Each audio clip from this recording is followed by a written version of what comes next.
I am now about 2 minutes into the bootstrap process from a Linux Live CD-ROM.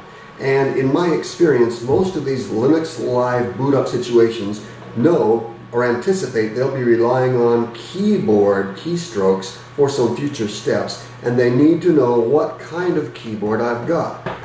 I have a US keyboard, and that is the default in this long scrollable list that is displayed. The idea here is that I will highlight one of the entries on this list to designate what kind of keyboard I am using so that it can then properly interpret my keystrokes for the rest of the installation. Because I'm using a US keyboard and that is the default US keyboard, I don't actually have to make any changes here, so I will simply take my mouse pointer and click on Next. Whereupon, I might be taken to a second stopping point. Some Linuxes will demand that I authenticate myself using a username and password.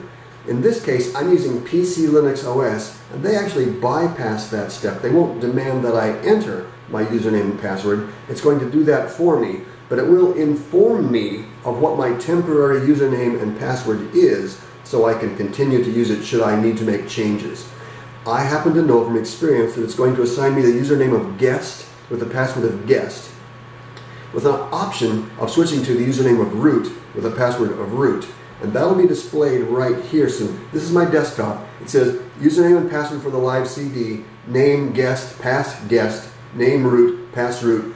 I'm logged into the guest account. That's just some information for me to use, and I'm going to close that out by clicking on OK, whereupon I'm taken to the Linux desktop.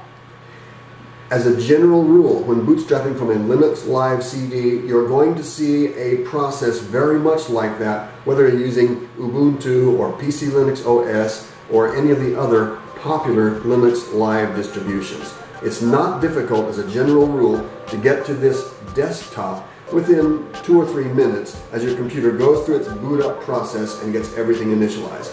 This is your starting point, and from this point, you'll want to take some time and satisfy yourself as to whether or not this version of Linux works well on your hardware. Let's do that.